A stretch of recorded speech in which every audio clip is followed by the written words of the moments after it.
whatever you wind up doing is exactly what you should be doing. And I have not behaved one single day of my life. Not one day of my life have I behaved, and I am fine. I need your help. I can't tell you what it is. You can never ask me about it later, and we're gonna hurt some people. Whose car are we gonna take?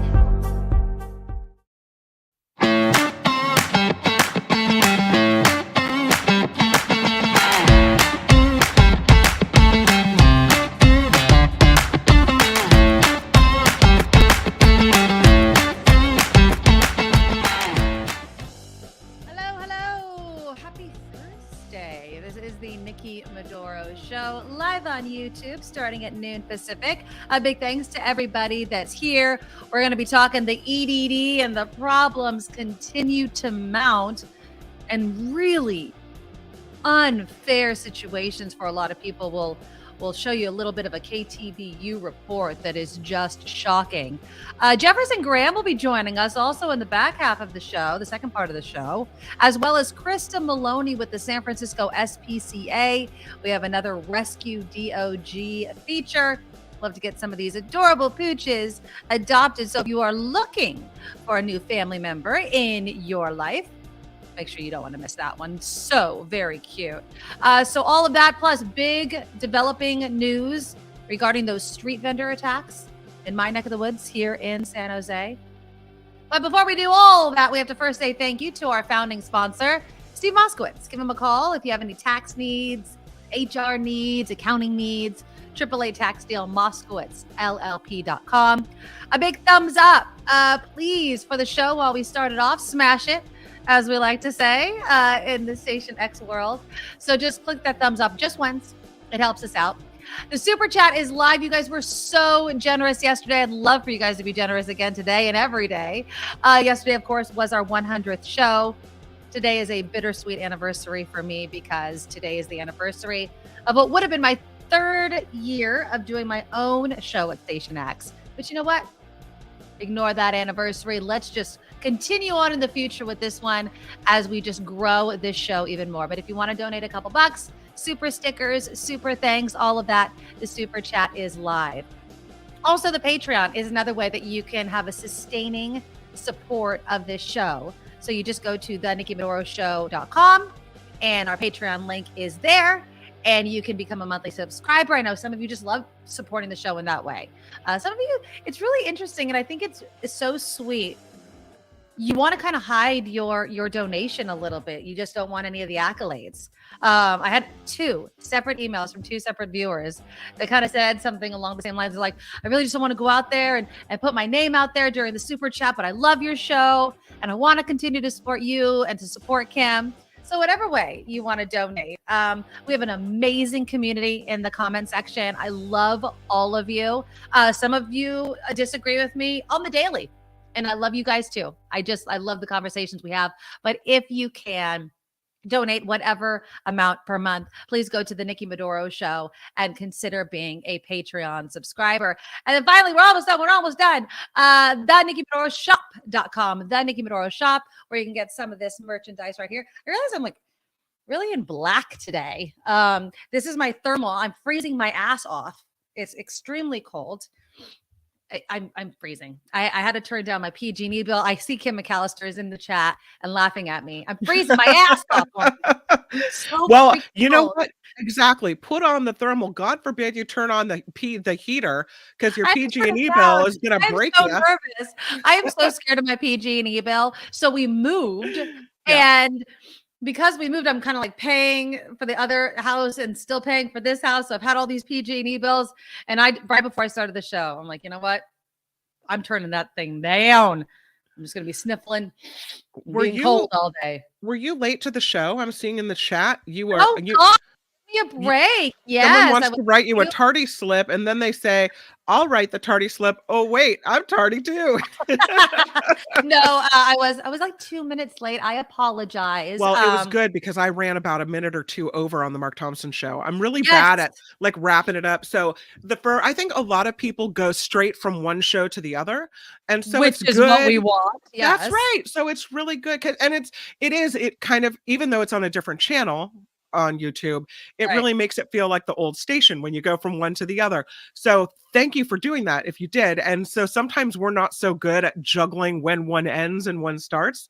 So Well, I think you are a busy lady today because you filled in Yeah. for Mark Thompson, I and I did a little appreciate bit, you. yeah. I love you. Yeah. And our hearts go to Mark, who's obviously going back east Yeah. to see his family. And so I just have to give some shout outs because I'm going to give a happy birthday to Mr. Andreas. Oh, His birthday is tomorrow. Happy Okay. birthday, Andreas. And you're still gifting us with super chat donations. I love you. I hope Yeah. you tune in tomorrow. We'll do a big happy birthday celebration and maybe a sing along. I find, Kim, that the song Happy Birthday is a really difficult song to sing well. Do you ever think that? Like Okay. just the traditional happy birthday song. It's supposed to be one of the hardest. I'm throwing out the balloons for Andreas because, it's we're going Andreas. to keep those around though Yeah. tomorrow too. We're slapping them on there. So that's right. Of course, he gave another $20 as well. Andreas, you are so generous. You get more balloons.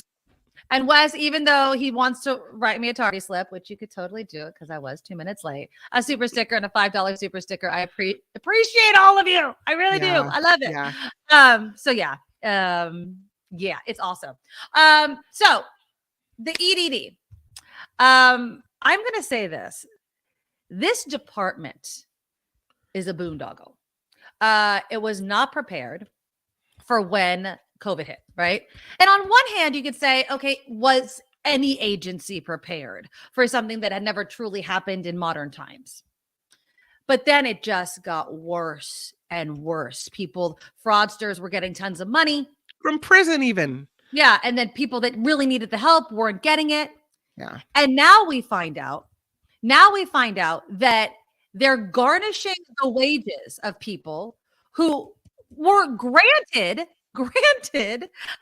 benefits during COVID. Years later, they're now asking for that money back. I'm going to play you a little bit of this report from KTVU. And honestly, did you have something to add? Another important part of the show to me is JR. His birthday is today.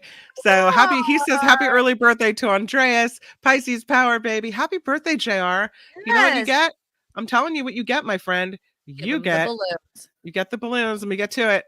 Happy birthday, JR. Happy birthday to you. JR. We really appreciate you on the Nikki Medoro Show. And Pisces. My daughter is a Pisces as well because she just had her birthday as well. Okay. I'm sorry to derail you. So yeah. No, it's okay. Birthdays. I'm going to say this. When you hear this story, and again, a big thanks to KTVU for this report, there is a teacher that is being impacted. And I'm saying it doesn't matter what you do for a living, but we know how little teachers are paid, especially here in the Bay Area. So imagine getting, and I'm pretty sure she's a teacher. I know she was also like a restaurant server or what have you. Yeah, it was. She lost her secondary job as a restaurant server. But just to keep in mind, when you're talking about a government agency garnishing your wages, it can feel so hopeless because try to get somebody on the phone. So here again, thank you to KTVU for this report. Let me get it going. There you go. To be honest. A Bay Area school teacher who lost her second job as a restaurant server at the start of the pandemic applied for unemployment benefits. She was approved and paid in 2020, but now an expensive problem. California's Employment Development Department said she wasn't eligible, accusing her of fraud and claiming she was overpaid more than $13,000. So the state began garnishing her teaching wages even before she could appeal. I was actually horrified. I started crying. I mean, I was just so embarrassed. I couldn't believe this happened. I mean, I've never paid a bill late in my life. I have excellent credit. And then just, the fact that they reached out to my school about this, it was a nightmare. Every paycheck, she says, close to $800 is taken out, $10,000 and counting paid back to the EDD. Her lawyer says she's not alone. We literally can't even call people back. I would think hundreds, if not thousands of cases. The attempt to claw back benefits has attorneys like John Paul Diol working on appeals for people the EDD had greenlit for payment. That's what's so bizarre. I don't understand, and the EDD hasn't explained how it approved people, only then 2-3 years later to say, oh, we shouldn't have approved you, but why don't you pay us back? Well, it seems to me, if the EDD made the mistake, the EDD should eat that cost. Ineptitude. You're muted. It I absolute agree. Is what I was saying. ineptitude. Yeah. Yeah, absolutely. And the thing that got me in that story, Kim, was the fact that they didn't even wait for the appeal to go through before they started garnishing her wages. Anybody in the chat, for whatever reason, had their wages garnished unfairly? I mean, I can only imagine how frightening that is, because that's just money going out that you're depending on. And again, it's a teacher who we know is not raking in the money. You know, I was thinking that too. And she's like, I'm a teacher and they're garnishing my wages. I'm like, well, that pretty much leaves you with about nothing to live on. Exactly. And then look at Calvin Wong writes in this. He says, EDD and the DMV need a total makeover. Fire all the managers immediately. No excuses for them. Yeah. Well, you know who the head of the EDD, I mean, she oversaw several departments, including the EDD. You know where she's heading or possibly heading? It's Julie Su, who made headlines yesterday because the Biden administration has nominated Julie Su to be Deputy Secretary of Labor. Yep. But she was also currently heading California's Division of Labor Standards Enforcement, California's Labor Secretary, which again handles departments such as the EDD. So you're telling me, and I know that there's an actual EDD head. Okay, I'm not saying that. I mean, the Labor and Workforce Development Agency that Sue oversaw is the Department of Industrial Relations, EDD, Agricultural Relations, Labor Relations Board, California Workforce Development Board, the Public Employees Relations Board, California's Unemployment Insurance Appeals Board, and then something called the Employment Training Panel. So obviously a lot of different departments. I know that Sue, there's a hierarchy before it gets to her, but you would think that given how much bad publicity fraud has been surrounding the EDD, no, I'm not saying they're all her fault, but the buck stops somewhere, and she's jumping ship, possibly. I mean, obviously it needs to be approved, but Biden's nominated her. And I'm not trying to negate all of her accomplishments, but this is included in her resume. And I don't know what to do about it. It's a big job. The EDD in California is a big job. You know, a huge population, a lot of people out of work. I get that it's a big job, and I get that there's always going to be some fraud. Yes. But what's happened with it seems like absolute ineptness of the EDD in California, where people that are legitimately needing help can't get it, where, you know, your money is being taken, where there's fraud, people in prison are being allowed to get all the access to all these funds, where there's scandal over the Bank of America debit cards that they're trying to issue, and kickbacks to the government because of all of this. It's just an absolute mess. The person in charge of all that boondoggle shouldn't be rewarded. No. And, you know, again, Sue has an impressive resume. She served not only under Governor Newsom, but also Governor Jerry Brown. Riddle me this. If you're so impressive, why didn't you fix it as best you could? Why didn't you go in there, make sweeping changes, and fix the EDD? Are you telling me she's leaving it in better condition than she found it? Well, again, she didn't run the EDD. That's the job of the EDD director. But we also know that the directors have left. And there's been many under Sue's tenure, according to the LA Times. California, again, wasn't the only state to have breakdowns in its unemployment system. But Sue should have to answer to the problems of why the Employment Development Department was so unprepared. And now, as she's trying to seek this higher office under the Biden administration, you know, what confidence do we have that whoever succeeds her is going to be able to do it? Low. I have low confidence in that, Nikki. Low. Yeah. And I just don't know what people are supposed to do. Obviously, you could try to get a hold of an attorney like the one that was featured in the KTVU report. But again, he says hundreds, if not thousands of people are getting there. And it's so, you know, it's laughable, some of these agencies. Calvin had mentioned the DMV. Do you want to know how much time I spend almost every morning trying to get a hold of someone from the DMV because I still don't have a driver's license? I still don't. I mean, I have like an expired one and I have a paper one, but I don't have a current one. How And long's it been? Almost 2 months. Oh. So when you go in, no, see here, this is a perfect example of government agencies like the DMV. So, and it seems freaking easy. I go in, I fill out the stuff, I set up an appointment. I mean, I was literally, I'll give props where props are due. I set up an appointment, which you should always do. Yeah. I went, there's a DMV only center here in San Jose. It's on Center Road if you live in my neck of the woods.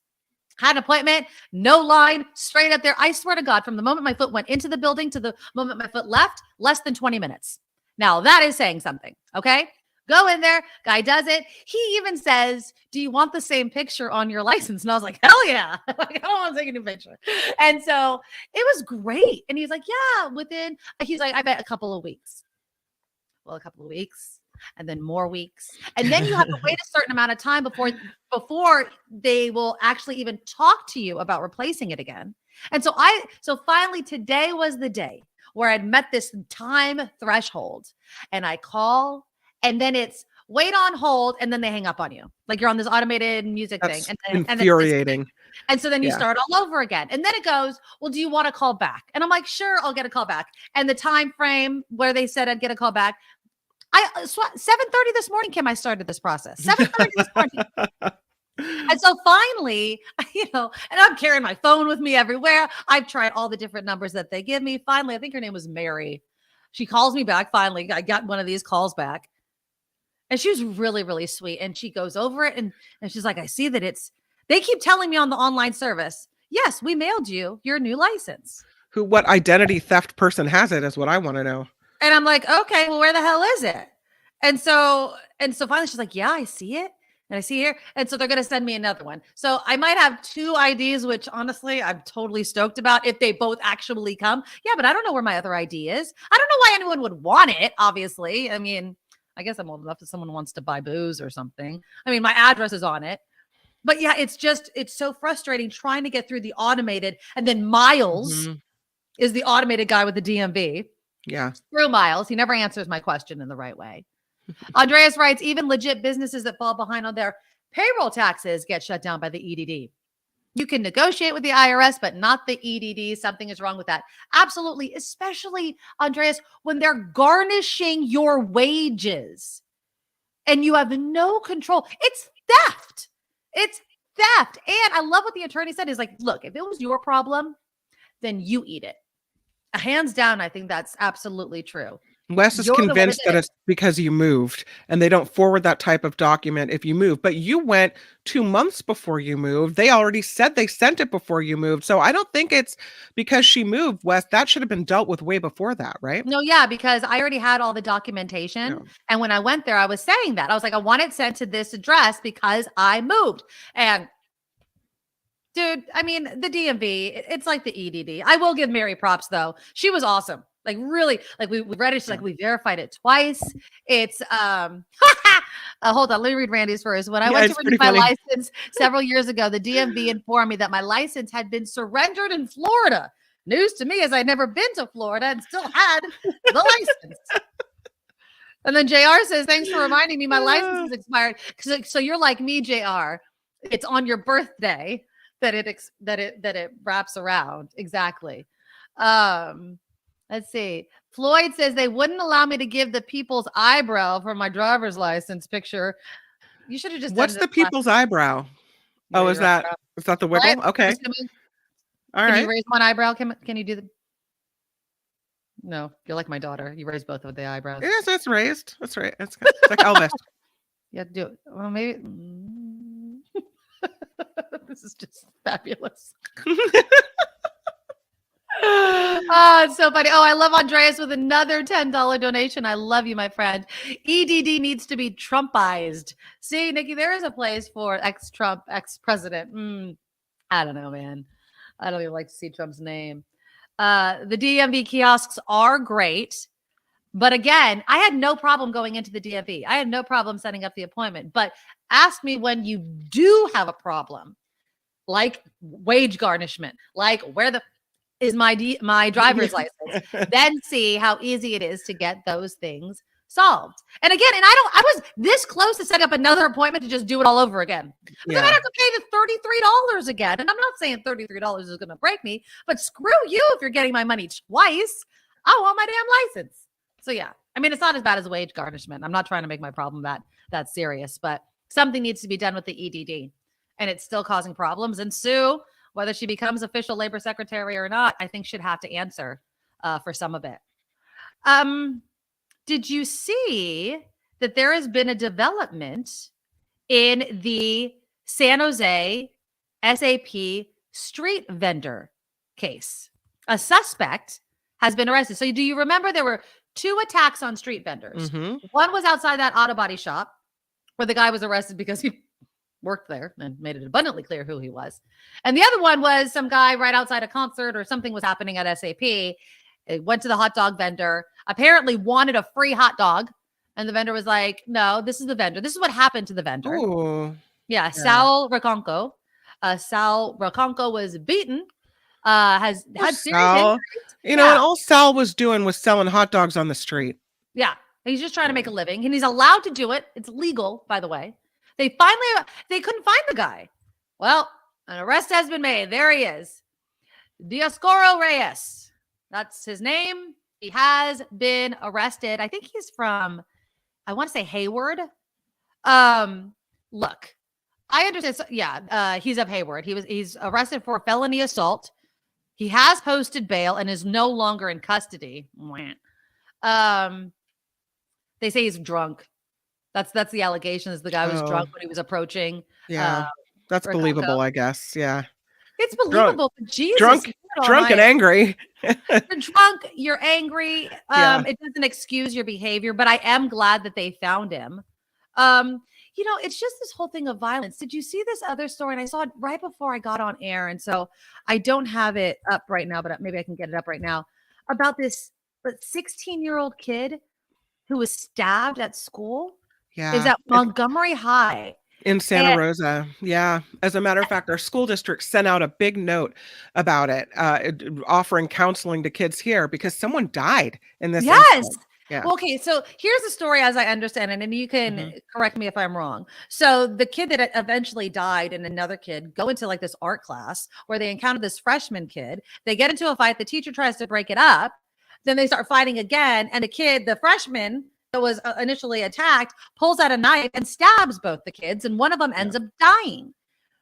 So there's a lot to unpack here. One, fighting at school, right? I mean, there's always been fights at school. But on the other hand, it's this escalation. I wonder, why did that kid have a knife at school? Was he being bullied? I'm not trying to make an excuse for the kid. It's terrible, but why are you bringing knives to school? There's some indication that there was an ongoing dispute. Somebody's tires were slashed in the high school parking lot. Some things happened. So, I don't know. But the thing about that is that the school had been notified and knew that there was this ongoing conflict between these students. Yeah. So, and then it's a case of, well, how seriously do you take that? Is it more than just your run-of-the-mill, student fight? Which, when you have a big high school, things are going to happen like that, right? I mean, that's to be expected, that not everyone's going to get along, and there's hormones, and kids are, angry and whatever.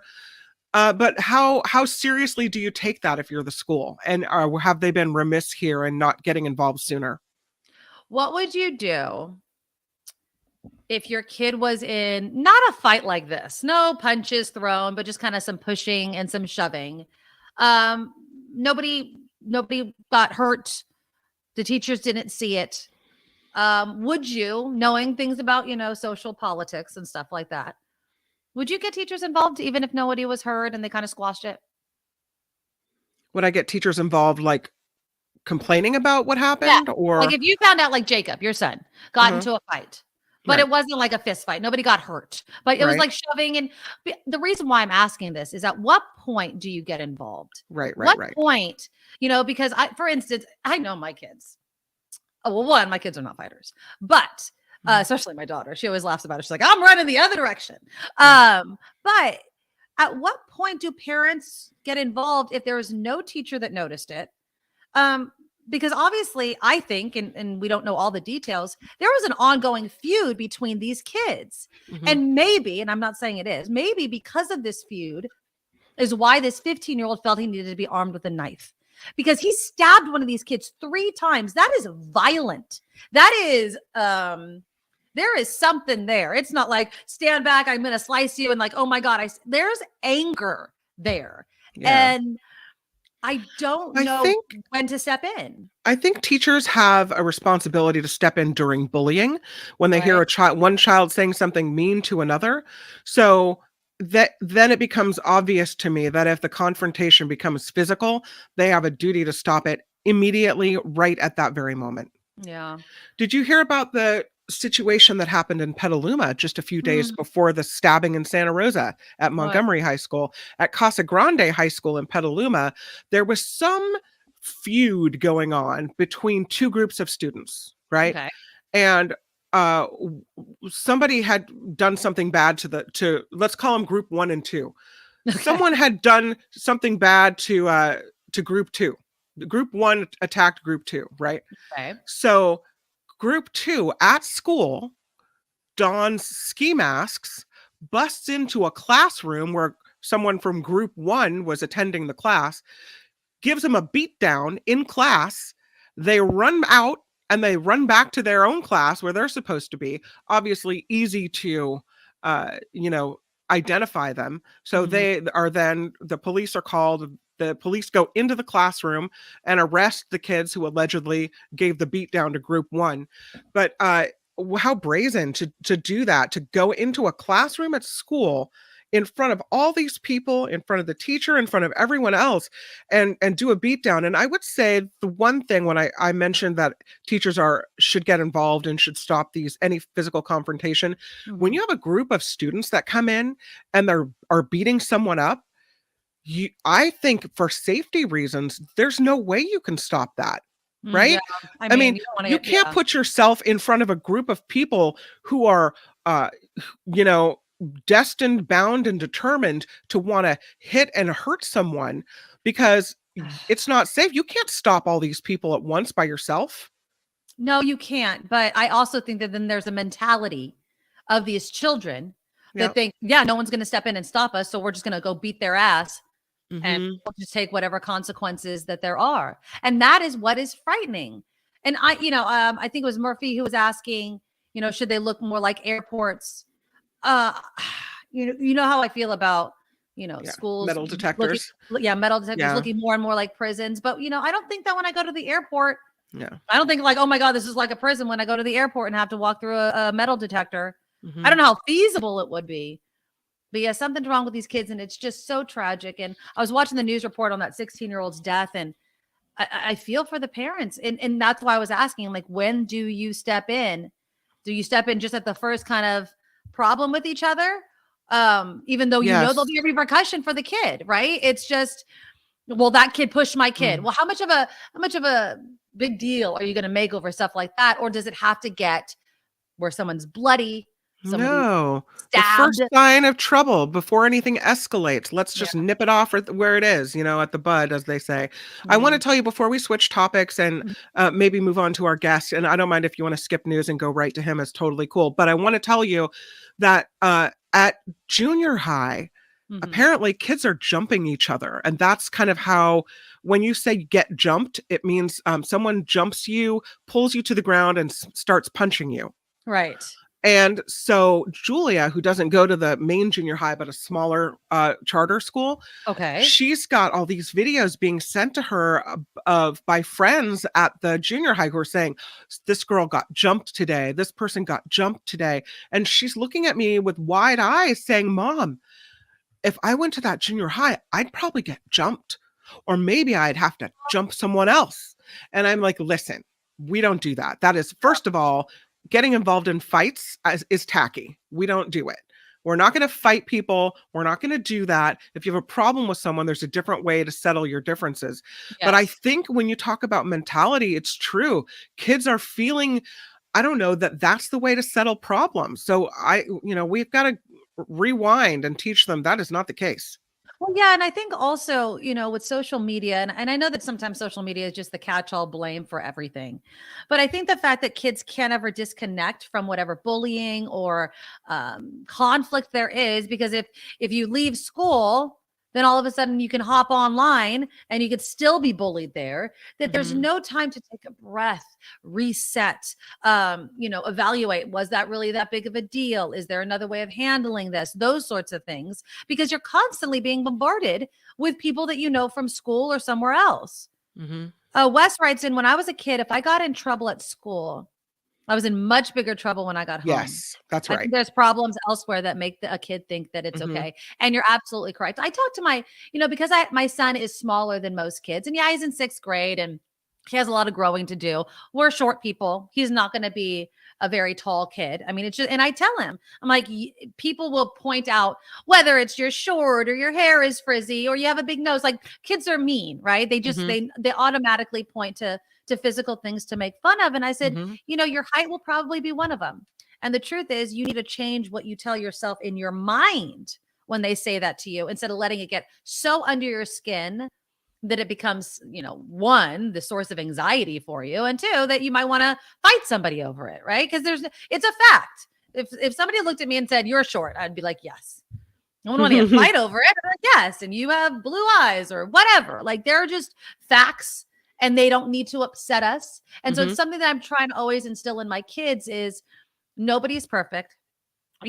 People are going to be mean and all those sorts of things. You separate yourself from conflict as much as possible. But at the same time, you gotta, if somebody's attacking you, either run or defend yourself. But I would say, go to a teacher, get some help. We have to figure out other ways of conflict resolution other than picking up a weapon, picking up a gun or a knife or something like that, because it only leads to tragedy. It absolutely does. And I know I'm seeing a lot of things in the texts about parents need to do more. Meredith, aren't parents supposed to teach morals and manners? Yes, absolutely. Parents need to do parenting. Absolutely. But again, we don't know everything. We just know that there was some history with these kids. If your kid was sitting in a classroom and 2 kids came in and started beating them up, not that you expect your kid to bust out a knife, but this is a situation your child has found themselves in. It doesn't have to do with manners or whatever, unless, of course, there's more to the story than that. But still, it's just, it's sad. And this is the world that our kids are growing up in, and it's really not easy. Okay, so coming up, we are going to switch gears in just a bit. So there was recent news. I think it actually came out this week. And the headline was, Americans in their 30s are racking up debt faster than any other generation. And once you have that debt, it's so hard to get out from underneath it. Like, oh my God, the interest payments on credit cards. Whoa. Yeah. They say that people ages 30 to 38 account for nearly $4 trillion of total household debt in the US. For millennials, that's a 27% increase in debt compared to 2019. And that's a steeper hike than any other generation. Of course, this likely due, right, to inflation. The cost of everything is going up. And so what do people do? They whip out the credit card. They kind of live outside their means, because their means, what they can afford, food, bills, everything else, that money is shrinking. Yeah. And so how do we fix this kind of economy? Does it really come down to how we look at the economy? And you're okay with moving on to Jarl Jensen? Yeah. Okay. I don't want to keep him waiting. He's been waiting for a while. So. We'll have news coming up in about 20 minutes or so, but I don't want to keep Jarl waiting any longer. Jarl Jensen is an author of the book, The Big Solution, Deactivating the Ticking Time Bomb of Today's Economy. Jarl, thank you so much for joining us on the Nikki Medoro Show. Hey, thanks for having me. Enjoying your conversation. Oh, good. Well, thank you for joining us. You heard me then. You heard me just talk about the headline regarding people in their 30s. I would say really at that sweet spot in their life where they should be building wealth, racking up so much debt. My first question to you is, when you hear headlines like that, what do you think the problem is? People living outside their means or something else? Well, first of all, they're in their 30s. They're probably starting a family, raising children, babies, incredibly expensive. And you can it's fundamentally a problem with the way our society is functioning right now. Mhm. How can we have the age group that is most likely to start a family be taking on the most debt, right? How can life be more expensive in that sweet spot where you can actually, because once you get into your 40s, into your 50s, raising a family is no longer actually a good idea because of genetics and so on. And it's and obviously the 20s as well. The 20s, all the young people are thinking, well, I'm young enough, I don't need to have kids yet. Let me just get my career going. Right. We basically have a society where having a family is becoming near impossible. This is dysfunction, yet we don't see it that way. We see it as if, oh, why are you taking on debt? Hey, it's probably a couple that had a baby. They don't have a choice. And the other thing is that, no matter how much you're educated now, it's not enough because you need more money. You need 2 jobs to support a family or to start a family. It's just not working, and it's getting worse. Part of, there's a lot to this, but part of what I'm trying to do in this book is to get people to see the economy differently, to see the economy as work, to see money as work, to sort of start looking at money and work as the same thing. In other words, explain that a little bit. Yeah, explain that a little bit. Well, I mean, it's kind of obvious, right? Why do you work? You work to make money.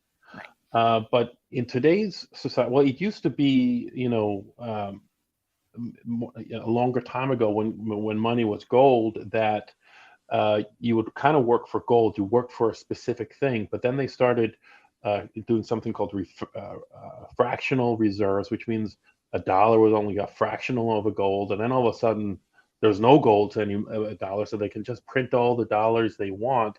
But if you think about it, if you print all these dollars without having it being limited in any way, what does that mean? That means more and more work, right? Because you got to make more dollars, but you work more for more dollars, but there's many more dollars. So it's almost like you're devaluing the dollar. And so in order to really understand why we have a rat race of a life today, even though technology and Elon Musk is introducing robots, self-driving cars, you'd think, well, why do we have to work harder if we have computers doing all the work and automation? Why is it getting harder and harder? Why can't we? Well, exactly, and that's what I explained in the book. What's going on? Why is society going in a direction counterproductive to the family, to life itself? It's like, why are we working harder and harder and getting why do we have to take on debt in order just to exist? This makes no sense. Why would we make our world this way? Is it the world though, or is it the United States? I mean, is it something? Oh, it's the world. It's the world. Okay. And unfortunately, it is the United States that controls the world. So in other words, whatever the United States economy does, the rest of the world kind of has to follow along. And that's because of the dollar. The dollar dominates the global economy. And all the other countries have to look up to the mighty dollar and decide what they can do and cannot do. And so how do we fix it, Jarl? I mean, you have kind of this different approach of looking at how to kind of engineer the economy, right?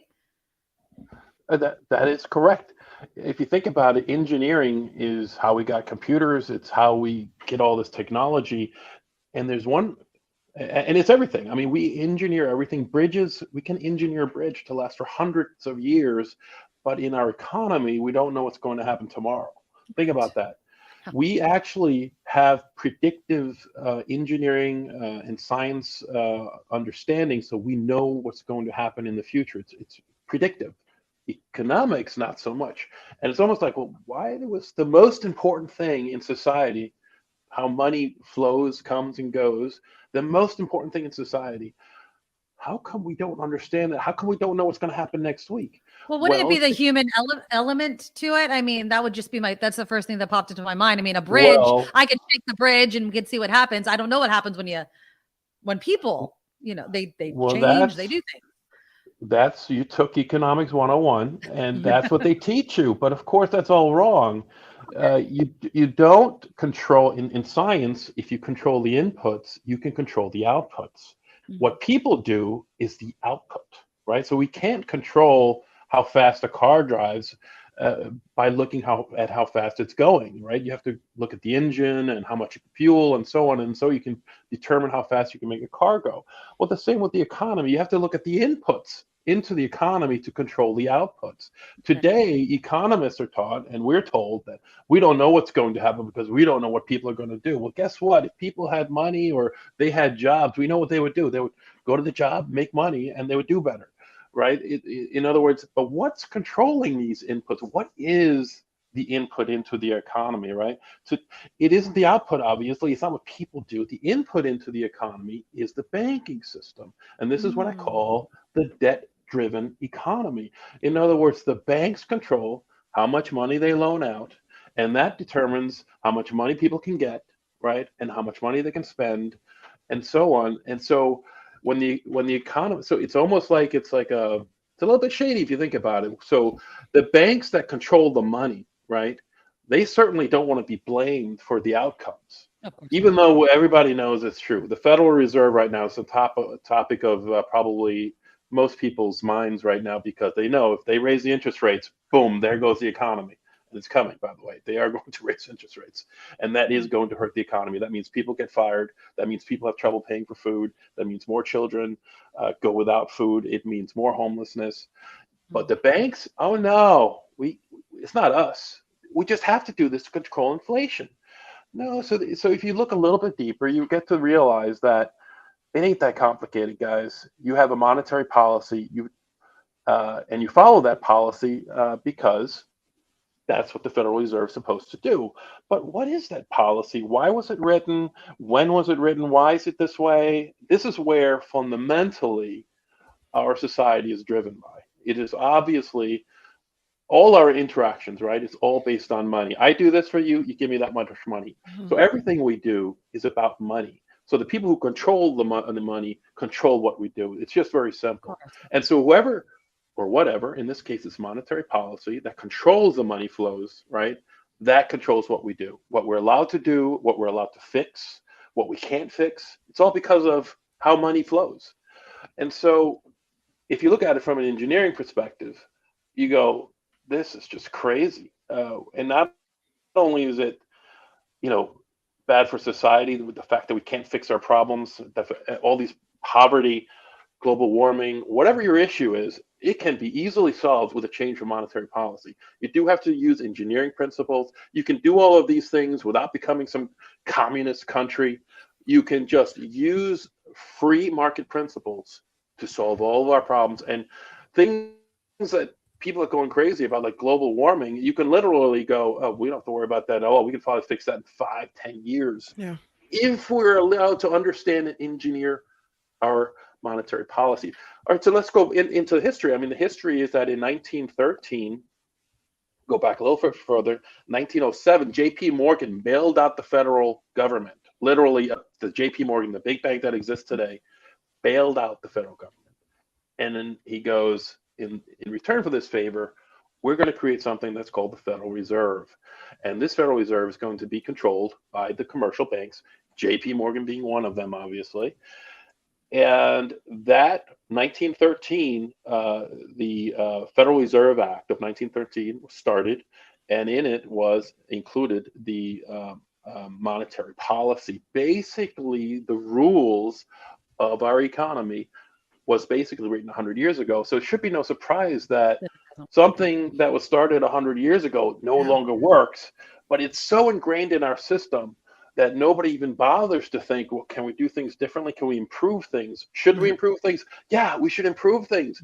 And although maybe my perspective is a little bit different, and my solutions are much broader because this affects everything, but everybody knows this. Everybody knows that the global economic system is dysfunctional. It's not working.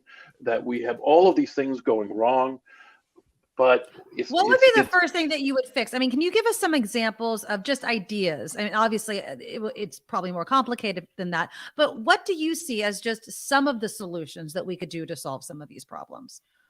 Well, fundamentally, the biggest burden on society is poverty. Poverty it creates these huge safety nets, and these huge safety nets balloon our federal government, and that balloons their debt, right? And that debt, by the way, also increases our cost of living because resources are spent on inefficient government programs that take up resources, making our lives more expensive. So when they borrow money and increase the national debt, it's not free because even though the number just goes up and nothing seems to happen, what it is doing is paying people that you consume resources to do things that aren't very efficient. So and this is a primary backbone to my book is if you solve poverty, if you solve the poverty problem, not only is it an ethically and morally wonderful thing to do to not have homeless people everywhere and all of these other children not going to bed fed and losing their potential in their future, but so the system needs to be and can be, with the change in monetary policy, become a bottom-up system. You understand, today, the only people who can borrow money are wealthy people and wealthy corporations. They borrow the money, and then that trickles down the whole. Never does. It trickles around, and then the government is told, well, whatever doesn't trickle down to the bottom, poor people, well, the government has to take care of those people. So really, welfare and all of these safety nets are. It's almost like, well, it's super inefficient for sure, but it's like the deal with the devil, right? So the government said, okay, we can borrow all the money we want, and the bank says, yeah, but you got to take care of the poor people, right? So that's what happens is that the banking system controls money, and the federal government is allowed to borrow all they want, right? However, as a society, it just doesn't work. It doesn't function correctly. And you don't want the government taking care of people who can take care of themselves, right? Because that's what's happening right now. If people have had a little bit of money, they could take care of themselves, but they have no money and no access to money. So now the federal government comes in, well, let's build billion-dollar shelters and let's. What about something like a guaranteed income, which has been growing in popularity in some cities? Yes, so we have to understand that that's just the government taking care of people still. Okay. We don't want the government to take care of people. What we want is we want entrepreneurs to run shelters, and we want poor people to have a little bit of money so that they can pay for shelter overnight, pay for their food.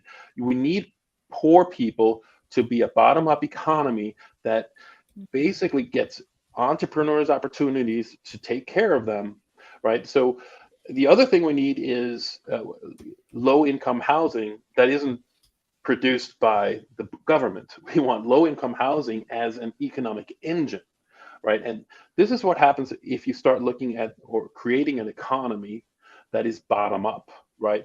Now, this is a huge effect, though, because first, well, so there's, commodities are often, or they are exchanged on exchanges like cattle, corn. You can buy it on exchanges. Right. So if we could create a low cost housing marketplace, what that would do is, and the reason it's possible to do this is because of monetary policy changes. In other words, the monetary policy would be changed in order to create low-income housing.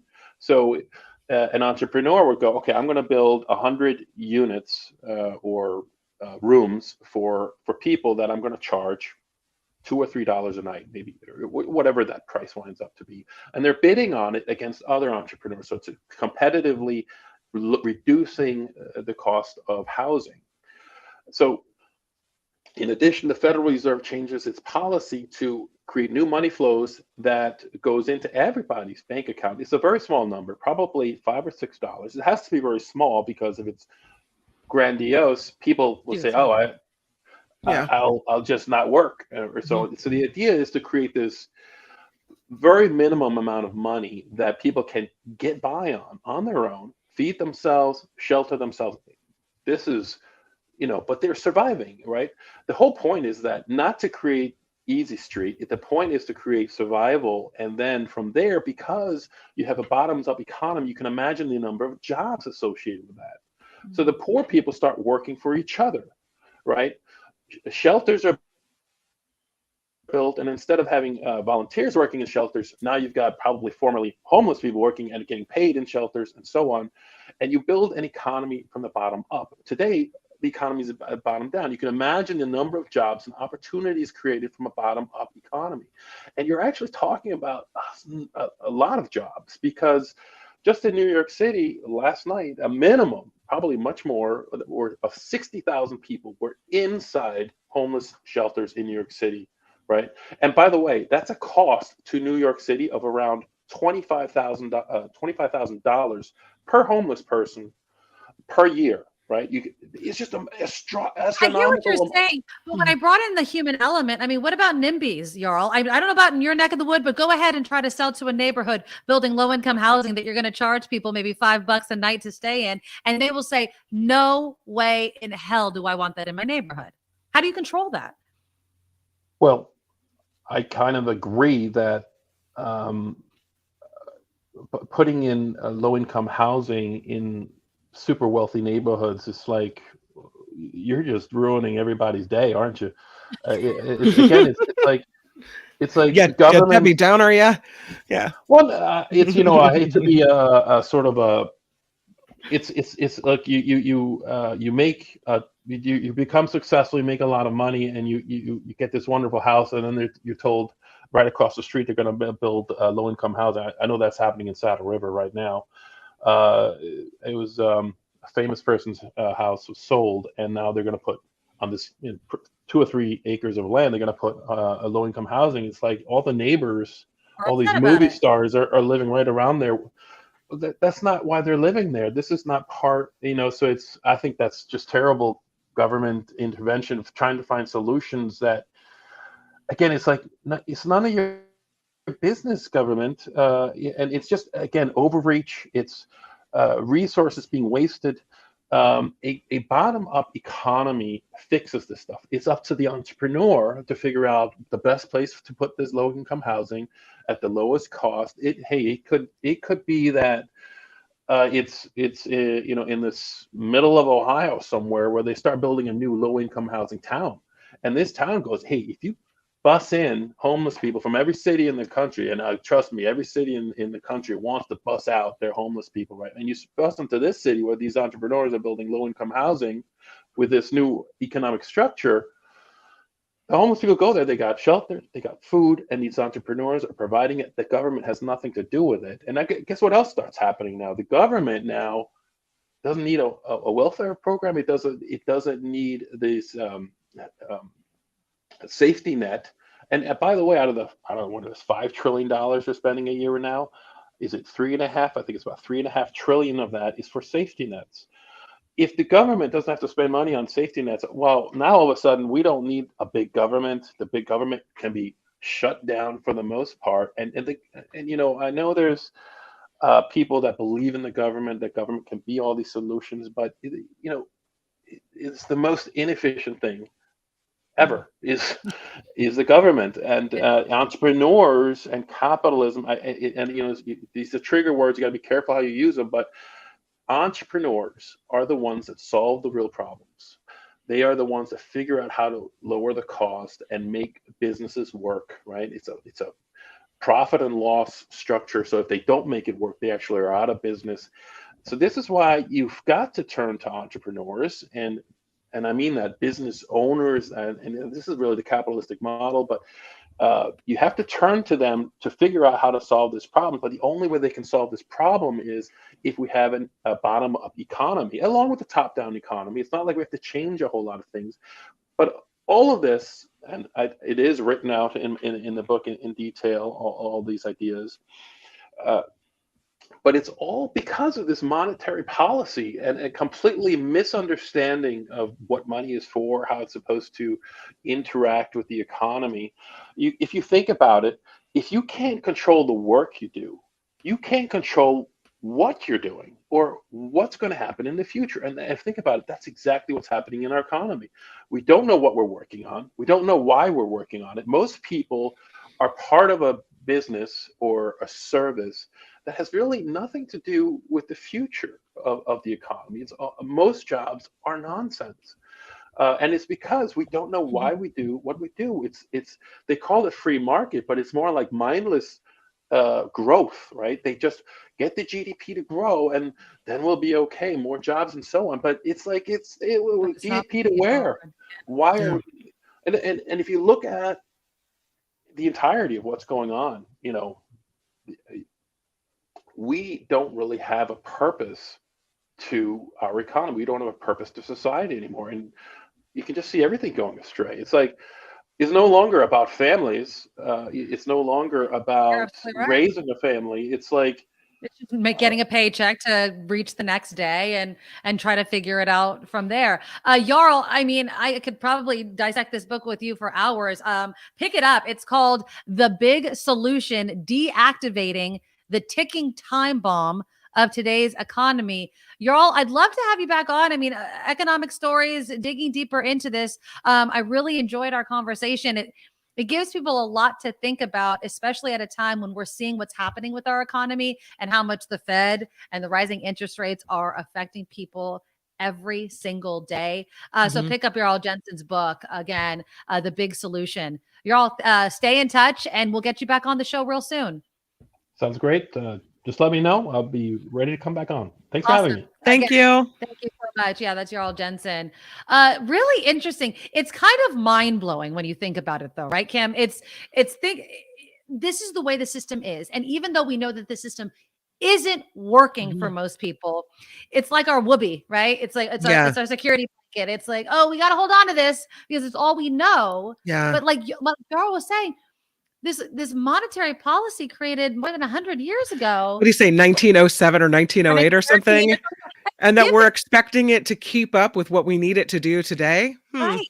And we can continue talking about this. I'd love to get him back on again because economic stories seem to happen every single day, and it's stressful.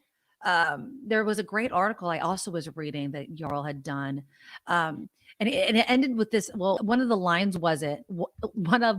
in the article was, if we change how money flows into our reality, then we will fundamentally change reality.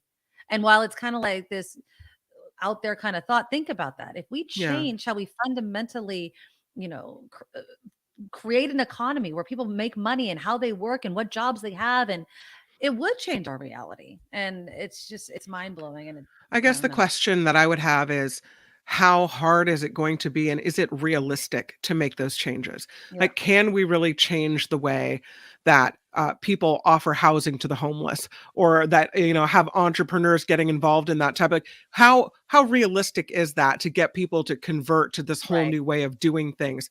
And I think it would take a heck of a long time to make that happen. Yeah. And what sadly is probably going to happen is that the people, the top that kind of make the economy and all that money is supposed to trickle down, they need to see the investment. They need to believe in it. They need to be all in, or they just need to die. And people that have started out, well, no, I don't mean that, but like just an antiquated way of brutal. It's an antiquated way of thinking, just like everything, whether you talk about climate change, when you grow up in a certain generation, you think about things a certain way. Think about things a certain way. So, it might not happen in our lifetime, Kim, the way things move around in this country and in this world, but fingers crossed, obviously, they get better. Yeah. All right. Again, check out Jarl Jensen's book. Again, it's called The Big Solution. And a thanks to him coming on. We're going to do Kim's news. And then we have another guest, Jefferson Graham. He's probably on Mark Thompson's show. I love the fact that I get to speak with him as well. Okay. He's going to be talking about his new YouTube show. And now he's done this. Actually, it's not new. PhotowalksTV. He's been doing it for a while. Yeah. And I like it because he talks about tech. He's a photographer. He's a former USA Today columnist. But he also teaches all of us how to take really cool photos with our smartphones, which I can't wait to a little bit dig into. Yeah. Because if you're anything like me, you watch these stupid iPhone commercials, right? And they show these amazing pictures, or somebody that with the exact same phone as you takes a picture. And your pictures never look that good. And I don't know what I'm doing. And then I'll be in crowds sometimes, Kim, and I'll be taking a picture and I'll look at somebody else and they've got this app or they've got some grid going on and they're lowering and raising things. I'm like, what the hell are you doing? And why does your picture look awesome? Meanwhile, my moon looks like a pin drop in the black sky and I can't figure it out. So Jefferson Graham, will you talking about that? That's a great topic for him. Moon pictures. Yeah, we'll have to talk to him about the moon. Yeah. Mm-hmm. I don't know what the moon is. I'll look it up while you do your news. My moon pictures are always crap too. I know, like when right? you have eclipses and things and everyone else is like got these close-ups of the red moon and mine's always like, there's a red dot, a pinprick. Like, it could be the light from the inside of your house. That's how good the freaking picture is. Or fireworks, like how do you make that look really cool? And for as much as I'm paying for the damn thing, I might as well be able to learn how to take some good pictures with it. Because that's really why people, it's the videos, it's everything like that. So Jefferson Graham's going to join us right after Kim's news here. And then towards the end of the show, we're going to have Krista Maloney on with the San Francisco SPCA. We have some cute pups that are up for adoption. I love this segment. It's very popular. We have a pretty good track record, Kim, with getting some of these dogs adopted. So that's all coming up in the second part of the Nikki Medoro Show. Now, from around the world to up your street, the Nikki Medoro Show presents News Czar Kim McAllister. And this report sponsored by tax attorney Steve Moskowitz at 888 Tax Deal. Let's get right to the news because this is a story that has been ongoing. And now we know that jury deliberations are getting underway very soon in the double murder trial of Alex Murdaugh, the once wealthy, high-profile South Carolina lawyer admitting he lied to police about his whereabouts the night of the murders, stole money from clients, and was a drug addict. He insists he didn't kill his wife or his son. We'll see what the jury has to say. President Biden says he does plan to visit the site of that toxic train derailment in East Palestine, Ohio, at some point. Following a meeting with Senate Democrats on Capitol Hill, the president said he speaks with officials on the ground there on a regular basis. President Biden saying lawmakers are working to address rail safety issues through legislation. Former President Trump can be sued for the actions of Capitol rioters on January 6th of 2021. This, as the Justice Department says, Trump's words that day went past the traditional function of public communication and crossed right over into incitement of violence. Some Democratic House members and 2 Capitol police officers are looking to hold Trump liable for physical and psychological suffering following that riot. And again, the Justice Department says that his words went past the regular function of a president, and it looks like he can be sued. So we'll see how that works out. Republicans would like to give the Biden administration authority to ban the Chinese social media app TikTok. The growing concern over TikTok being used by the Chinese to spy on Americans. Republicans on the House Foreign Affairs Committee advancing the bill. Every Democrat voted against it, though, citing First Amendment issues. Doesn't matter what it is, they'll find a way to disagree. And here is a kind of picture of California and what we're thinking about things. According to a new poll, a strong majority of Californians don't want Governor Gavin Newsom to run for president in 2024. Don't do it, GovGav. Quinnipiac University poll finding 7 in 10 voters don't want to see him run for commander-in-chief. 7 in 10. Homelessness ranking the most urgent issue in California voters' minds. 22% of those surveyed listed homelessness as their top concern, followed by affordable housing at 17%, inflation at 10%. An early look at the U.S. Senate race showing Representative Katie Porter in the lead with 39%, followed by Adam Schiff with 35%, and Representative Barbara Lee at 34%. And another tidbit from the poll, nearly 6 in 10 Californians asked support stricter gun laws in our state. Why did you choose such a douchey picture of Gavin? You think that's a douche? I thought it was a good smile. He's got his hair slicked back. He's looking fine. I feel like it's like the douchiest picture ever of him. I don't know why. It's just like, I don't know. I don't know. It just not my Okay, favorite picture of next him. time I do a story on Governor Maybe Gavin Newsom, I'll pick a different closed-mouthed, picture. maybe a closed mouth. He looks like he's like, yeah, I got it. Yeah, I don't know. baby. I don't know. I'm gonna run for president. Oh, Okay. oh my God. Speaking of douchey, what did she say? Florida's governor is headed to Southern California this weekend. Ron DeSantis to headline a fundraiser in Orange County Sunday and speak to a sold-out crowd at the Ronald Reagan Presidential Library in Simi Valley. All the MAGAs are gathering in one spot. Or I don't know, are they MAGAs if they're DeSantis supporters? The visit comes a week after a new poll found more state Republican voters back him over former President Trump for the party's 2024 presidential nomination, even though technically DeSantis hasn't said that he's running. Right. He's going to wait and wait and wait and wait, even though everybody knows he's going to run. I take it back. Governor Newsom didn't look douchey in that one. That guy looked douchey. Well, looking good. It is Vice President Kamala Harris, and she's coming back to the home state of California, flying into San Francisco tomorrow for a couple events in the big city. One is a roundtable with Asian American and Pacific Islander small business owners to explain how they're being supported by the Biden administration's investments. The other, a political fundraiser.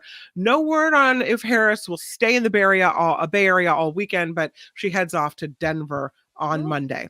Okay. And Facebook founder Mark Zuckerberg is putting some more money out there in the world already with the Zuckerberg General Hospital, right?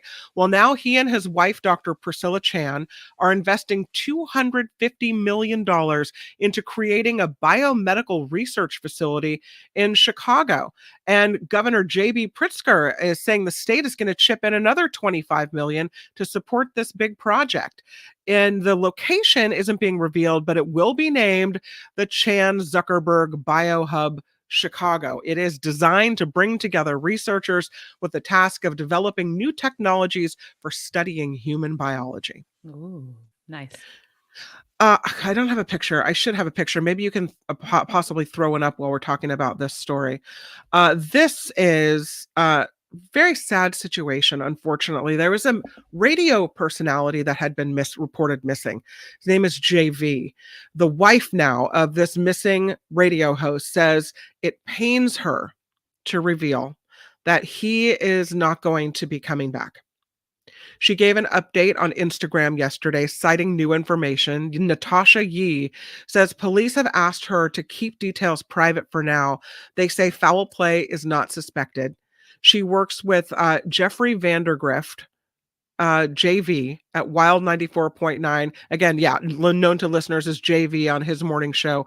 He disappeared from his home last week. He suffered from Lyme disease, which also, I guess, can cause severe depression. And he had talked about ending his life. And it's unfortunate that it looks like that's what happened here in this case. We're still waiting for confirmation and information, but a lot of people affected by him that listen to his show and are feeling really sad about it. So his wife is saying, he doesn't look like he's coming back.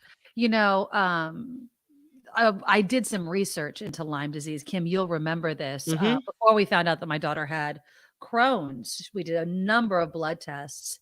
And there was one test that kind of hinted that she might have Lyme disease, even though we never had bites or anything that would have made us think that. And so I went deep digging down into Lyme disease and what it can do to you. And that is one of the most tragic things about it.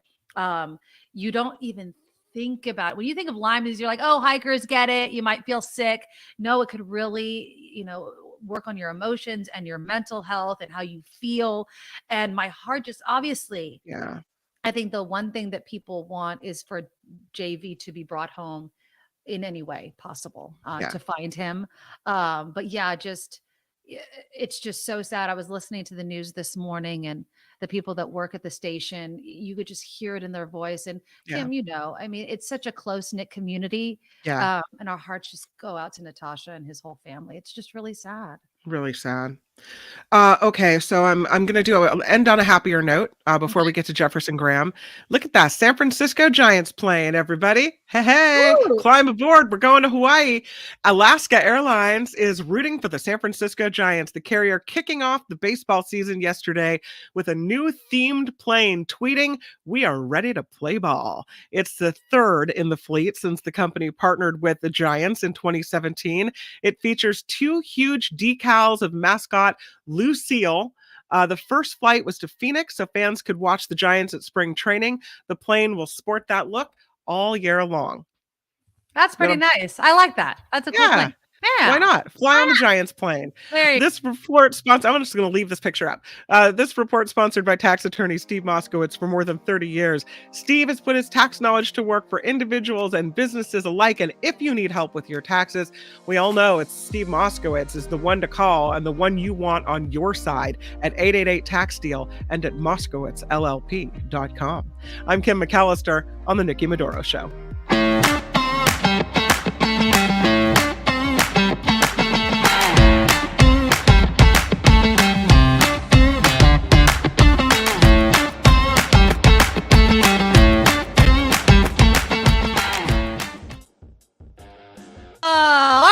Welcome to the second part of the Nikki Medoro Show. Thank you so much. Click that thumbs up button. It really helps us support the show.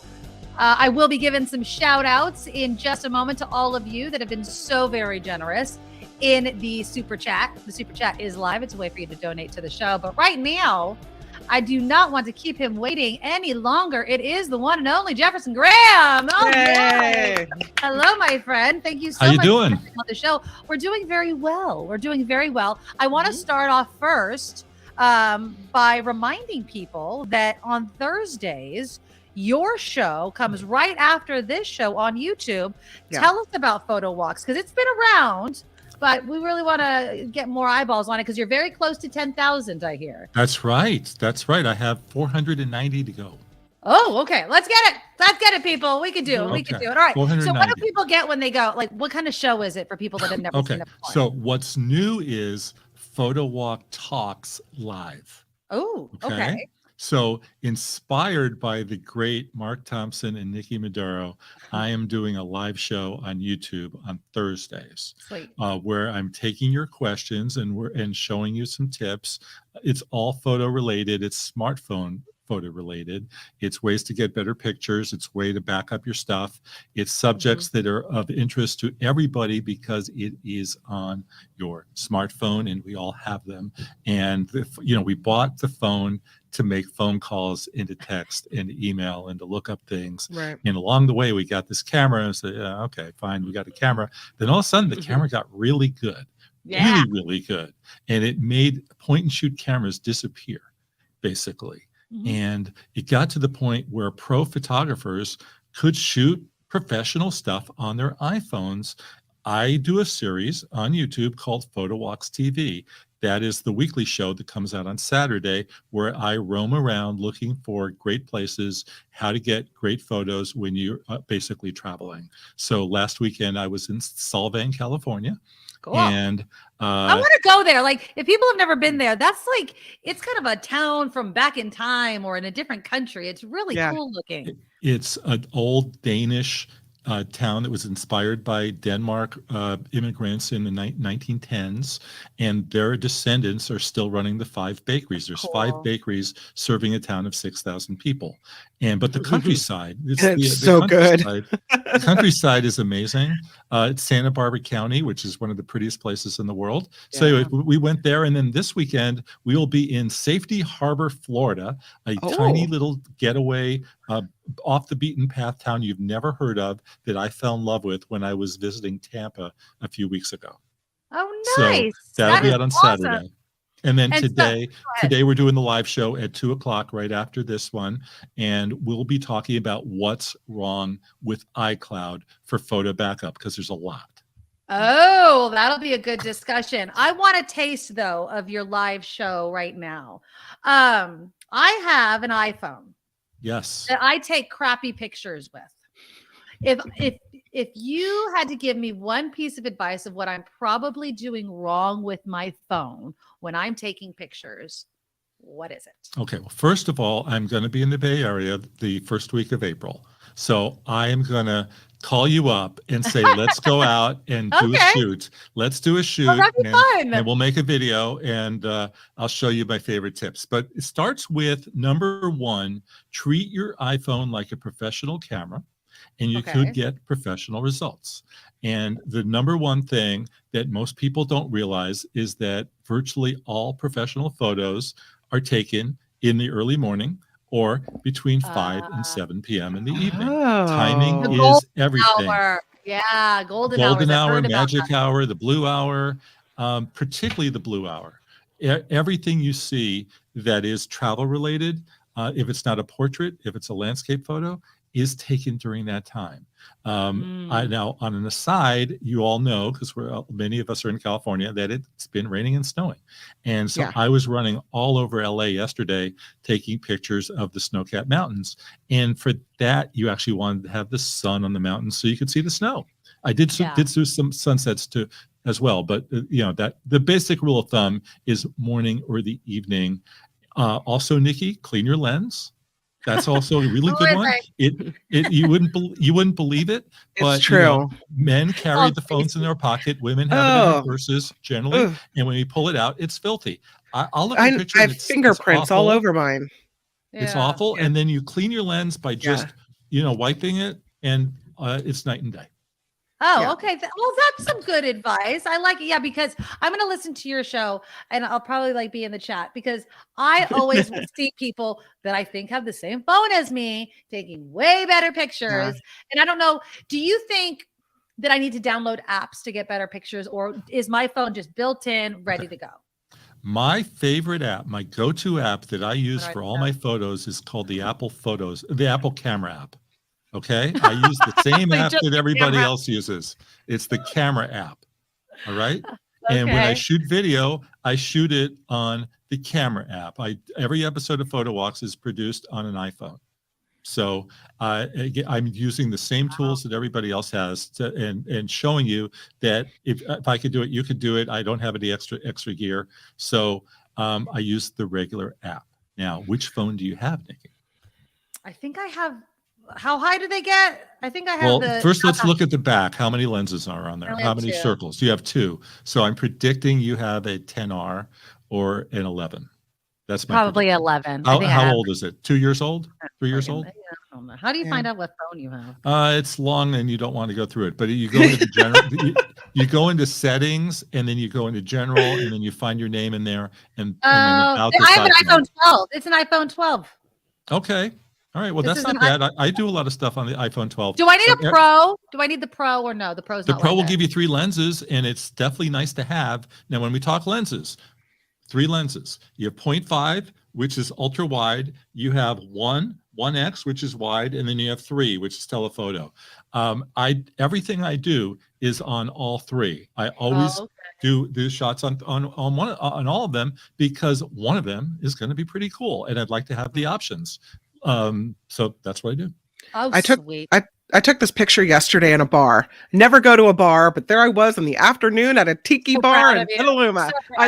Thank you very much. It's against my nature, but I was celebrating more than 10,000 subscribers on the Mark Thompson Show and the 100th day on the Nikki Medoro Show. And I had a friend who had a job interview and she was worried about it. And I said, let's just go have a cocktail and forget about it. So I took this picture of we ordered tropical itches, but the bar was dark. And the picture, I tried to lighten it up a little bit because of tips that Jefferson gave me last week when I was filling in for you. But I wonder if he has any notes on what he thinks I could have done better here. Oh, that's a good question. All right. So the other number one rule I have is to keep moving, to take it from every angle. Now, I don't know what it looked like on the other side of the glasses, but I would have been on that side, this side, that side. But basically, you can't see my fingers, but left, right, and all sides of the glass until I got it just right. Because one of those was going to work, and one of those would work best.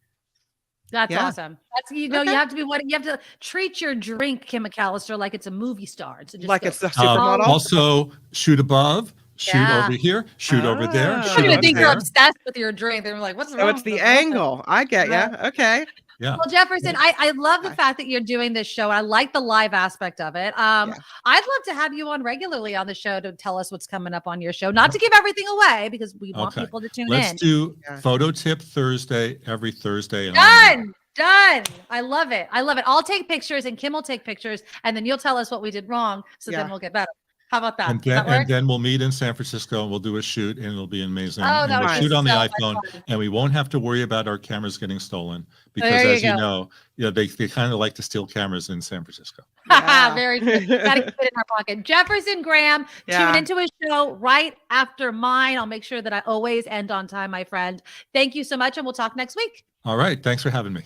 Thank you. Bye-bye. Hey, Yeah, Jefferson, before you go, so if you're still on. listening to us, send us a link to your show and we'll put it in the bottom of our chat at the bottom as the show ends. Okay. Just email me the link. Will do. Awesome. you. All right. Harry and Jefferson Graham. Check out PhotowalksTV. I love Harry's comment. I always treat my drink like a movie star, especially my Medoro mule. That's right. Mwah. Well, there's another friend that we want to bring on the show, of course, and it's our founding sponsor, Steve Moskowitz. Hey. You know, Steve, just as Jefferson Graham is an expert in taking photos, you are an expert in all tax law, HR, accounting. Tell people again what you guys do that the other people just don't do. We have a full service firm, and a lot of these things really go well together. For example, one of the things I'm talking about right now is March Madness. It's March 2nd. But I'm not talking about college basketball. I'm talking about, although the individual returns are due April 15th, the corporate returns are due March 15th. And right around now is when everybody starts to get mad and say, how can I owe all these taxes? The big companies make so much money and they're not paying taxes legally. What's the secret? The secret's tax planning. And that's what we do for you. And that's why I became a tax attorney. And as you know, I was a CPA before I was a tax attorney. And even though it's 2023, yes, there's still things we can do in 2023 that can save you taxes for 2022. And a lot of times when we do taxes from a new client, a client will say, Steve, is that stuff new that you deducted this year, these benefits? And I say, no, they've been around for years. And they say, well, how come my last person didn't do that? I say, that's why you're here. And the bottom line is, besides that, if we discover something that was missed, we can go back and amend the last 3 years federal, 4 years California, get your money from that. And then while we're there, your tax return, that's why everyone wants a tax return. It reveals so much. And we say, well, look, we can help you out with, installing a pension. You have these employees and you have these problems or potential problems to be more efficient. We have HR services. We have accounting services, because a lot of small businesses don't really pay a lot of attention to accounting. Oh, that's something I'll deal with at the end of the year with my tax return. And what we do is say, well, wait a minute. It's not just for your tax return. It's the managing of your business. So we have success planning, where we meet with you on a regular basis, as often as monthly. And we say, look, we have this advice for you. You can make more money and pay less taxes. So the bottom line is we're all about having our clients prosper. And there's so much that's available to businesses. Yeah. It's funny. I was talking with somebody at the bank yesterday. I was setting up a business account, a checking account, and we were just talking about taxes. And she's like, this is the first year where I owe. And I feel like a lot of people have this in their mind where I'm not losing money. I'm like, you want to be zero. You want to figure it out so you're zero. Nikki, did she get married that year? No, I don't think she's married. She said she was living with her parents still. She was a young one. Okay. Yeah, but she was, and I was like, well, maybe you should go back and do certain things, and maybe you can get that tax bill down. You never know. Mm-hmm. That's what wealthy people do. That's what wealthy people are always talking about their taxes. And corporations, and take a look at Tim Cook over at Apple. Yeah. He fessed up, he was amazed how much time he spends with Apple's tax lawyers going over Apple's taxes. So he's not just saying, well, this iPhone, we're going to have 10 cameras. Mm-hmm. It's what about the taxes? Yep. And Apple is the example I always use when I talk to a new client. I say, so you think you make more or less than Apple Computer? And we all laugh, haha, Apple makes more. And I say, well, guess what? Apple Computer pays less taxes than you. Mm-hmm. So yeah, these are all, everybody should be thinking about their taxes. Absolutely. I have a question, and you might think this is ridiculous, but there's a story that came out today that California is considering a new bill that would cut down on wasted paper at the checkout line. What they want to do is make it so that we all adopt e-receipts instead of paper receipts. And it would be because of the digital age is here that we don't need the paper. We don't need that anymore. But when you think about going to the tax guy, you think about putting all your paper receipts in a box and off you go. Have you noticed that everything has changed in the way that you deal with receipts? The reason for the e-receipts, that's much easier for the government to keep track of the businesses' revenue and get them on their taxes. Okay. I mean, wouldn't that open it up to fraud though, Steve? I mean, can I just create an e-receipt instead of having the hard copy of it? Or is there a way of knowing that it's fake? Well, I mean, anybody can do anything, but the bottom line is most of the cheating goes on with the non-e stuff. So the bottom line is the government much prefers e stuff to paper stuff. Interesting. All right. Well, Steve knows all the answers. Look, we just throw whatever questions at him and he knows the answer. I always do. I'm like, let me throw this at you. Yeah. AAA Tax Deal is the number to call. AAA Tax Deal, MoskowitzLLP.com. That is 888 Tax Deal or MoskowitzLLP.com. Thanks, Steve. Have a good day. Bye. Yeah. He's probably so tired of me. I'm always lobbing questions. I always love how you always preface everything like this is probably a stupid question, but let me just ask it anyway. It's not a stupid question. I'm a little intimidated by the man's brain. He's got a master's degree. He's a CPA. He's got a law degree. And then after his law degree, he actually went back to school and did some other degree as well. So the guy is so educated that when I ask him a question, I'm like, my knees kind of wobble a little bit. He's not the cops, man. Don't be too nervous about it. Jesus. But no, he will explain everything to you just the way you need it explained. And there are no dumb questions when it comes to Steve Moskowitz. Okay, so great show. I loved Jefferson Graham. Again, his show is coming up in about a half an hour right after this one. PhotowalksTV. Make sure that you check that out. Coming up after Kim's News, we are going to have another edition of Rescue DOG. Yay. And that is where we highlight a couple of dogs. And the dogs today are Orson and Gus. I'll have some pictures when we do the segment. Krista Maloney will be on with us. We love her from the San Francisco SPCA. There's also a new walk run that's going on that can help animals. So she'll have the details about that. There were a couple of other stories that I was hoping to get into.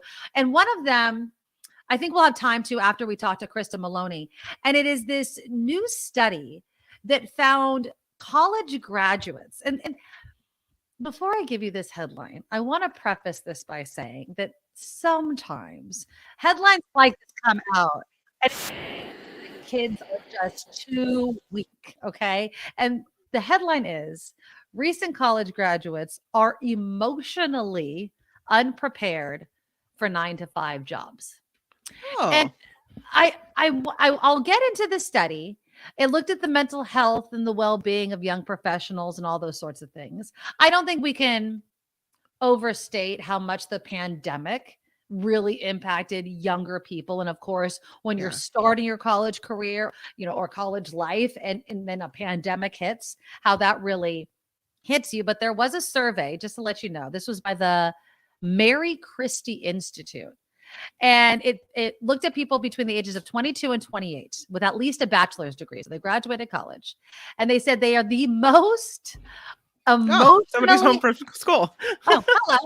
Hi, were the most, that these people were the most emotionally unprepared to survive in the 9-to-5 workplace. So we'll get into that after Krista Maloney and the SPCA. We have a couple of dogs to look at. Kim McCallish is going to do some news. But my question to you when we talk about this study is anyone emotionally prepared to work most of their waking hours at a job? And is it fair to kind of put this on, young to mid 20-somethings who, again, have gone through we all went through this pandemic, but the age in which they were at. and the job market and inflation and all of these sorts of things weighing on their minds as well. So that's coming up. Again, click the thumbs up button before we go to Kim's news, and then we'll have Rescue DOG coming up. Now, from around the world to up your street, the Nikki Medoro Show presents News Czar Kim McAllister. And this report sponsored by tax attorney Steve Moskowitz at 888 Tax Deal. The House Ethics Committee is formally investigating embattled New York Congressman George DeSantis, members announcing the unanimous decision to set up a panel that will determine if Santos broke any laws during his 2022 congressional campaign. The panel will also investigate whether he failed to properly disclose information on statements that he filed with the House or violated federal conflict of interest rules while working in a financial role. We already know he lied. Why do we have to investigate? I swear it's like a study looking at whether studies work, right? It's ridiculous, but whatever. He lied. We already know. He admitted he lied. Why do we need to just expel him already? We're looking into it, Nikki, okay? Okay. The Secretary of State, Antony Blinken, is confirming the United States is in talks with Russia about bringing American detainee or prisoner Paul Whelan home from Russia. Speaking with in New Delhi, I should say, he said the United States is determined to bring all unjustly detained American citizens back home. Whelan was detained in December of 2018 when Russian authorities suspected he was part of an intelligence operation. California is joining the federal government in extending the tax deadline to October 16th. Because of disaster declarations from the storms, the first 2 months of the year, federal and state taxes will now be due in October instead of April. This includes business taxes and estimated payment taxes. People in 51 California counties impacted by the storms are eligible, including most areas of Southern California as well as Northern California. So if you have questions about that, Steve Moskowitz, or also you can ask your tax professional just to make sure that it applies to you. A meeting held at San Francisco's Mission District yesterday, to discuss ways to stop drug dealing in the city. It's a problem in this area. Captain Robert Yick saying they are working very hard to make arrests. A meeting organized by Together SF Action, encouraging people to send letters and ask supervisors to pass a police funding supplemental budget. California's drought status, the best it's been in 2.5 years. Woohoo! Some silver lining for all the storms we've had.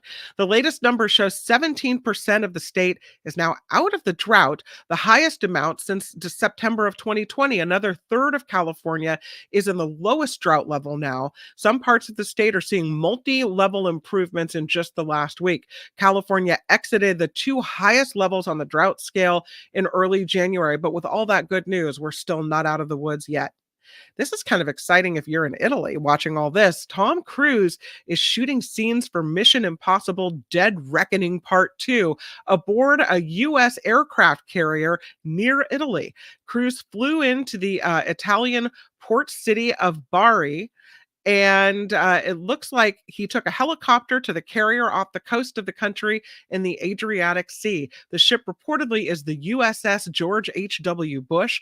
He's expected to complete the shoot and leave Italy by the end of the week. That's pretty exciting stuff. And lastly, most Americans, it turns out, are afraid of self-driving technology. A AAA survey shows 68% fear autonomous cars. That's up 13% from last year.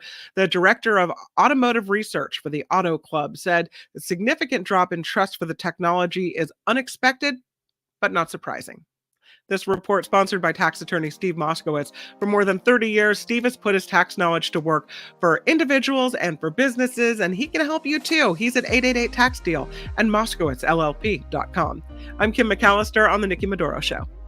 Thank you, Kim. Thank you. Yes, and a big thank you to our founding sponsor, Steve Moskowitz.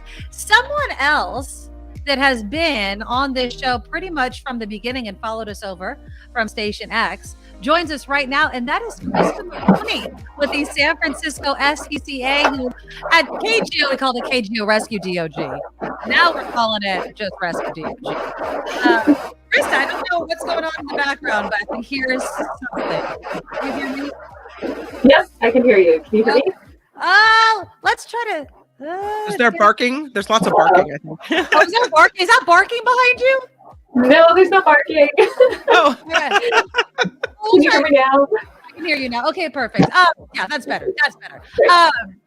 I first off want to say, just to let everybody know, that this is our last Rescue DOG with you, Krista, because you have been with the San Francisco SPCA for a dozen years, 12 years, and now you're leaving us, Krista. Do you know where you're going, or is it just kind of seeing what's next?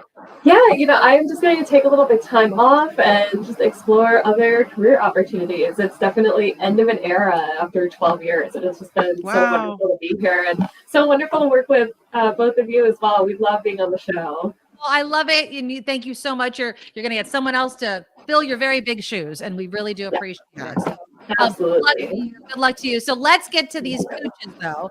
Let us start with this little guy, Gus. Look at that. Isn't he cute? We have so many puppies in the shelter right now. If you're looking for a puppy, it is a great time to adopt.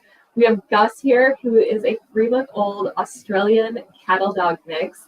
So he is looking for an adopter who is really active. Australian cattle dogs tend to be really active breeds, and he's pretty young, so he is going to be full of puppy energy for quite a few years. But if you're someone who loves, hiking, running, lots of outdoor adventures, Gus would be a great outdoor adventure dog. Oh, he's so cute. I love his little mask, his little under eye mask. He's so cute. So very cute. And I like that you mentioned that he's an active dog, because that is something that people really need to keep in mind, Krista, is look, if you're going to get a dog that has a lot of energy, it's not the dog's fault if you can't keep up with it. You should know what you're getting into before you adopt a dog like that. So keep that in mind, people. Gus is an active one. So let's move on to Orson, though. Hold on. I think Orson has, he could go be a model. Look at this. Isn't he great? So he's a bulldog mix. He's 10 months old, and we don't get bulldog mixes very often in the shelter. And that's one of the reasons that I really wanted to highlight him. Our shelter is really full right now, and so are a lot of other shelters. So if you're looking for some of these breeds that maybe don't end up in shelters very often, now's a really good time. Shelters are full, and they definitely need the help. And Orson here is a great example of that. I'm glad that you mentioned that too, Krista. So, I don't know if people should really do this or if it's really looked upon well, but what if you are looking for a specific dog? Can you call the shelter and be like, hey, can you put me on the list if you see any of these dogs?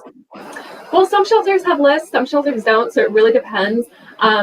Most shelters have all their dogs and cats listed on the websites. There are other sites like Pet Finder that kind of aggregate all of that together. So I would go to the individual shelters' websites, take a look at the animals that they have, go to a site like Pet Finder where you can search by breed. That's probably the best way. And then there's also breed-specific rescues if you're really set on having a certain breed. So you can always try that as well.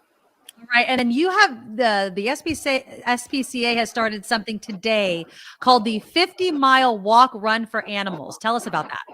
Yes. So this is our second year doing it. And we're asking people to commit to walking or running 50 miles throughout the month of March to help animals.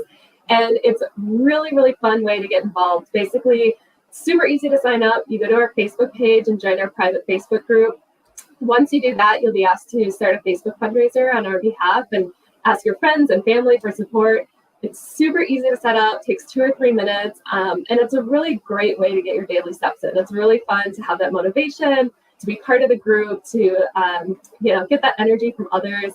We had a great response last year and really looking forward to doing it this year too. So if you want to sign up, just head over to our Facebook page and you'll find all the info there.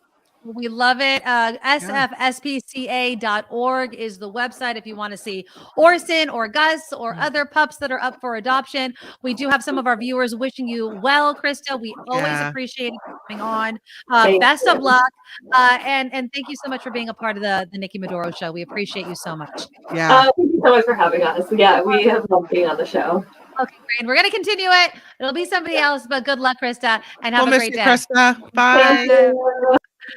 Yeah, she's awesome. She's awesome. And those dogs are adorable. Oh my gosh. Let's look at them again. There's Gus with the face.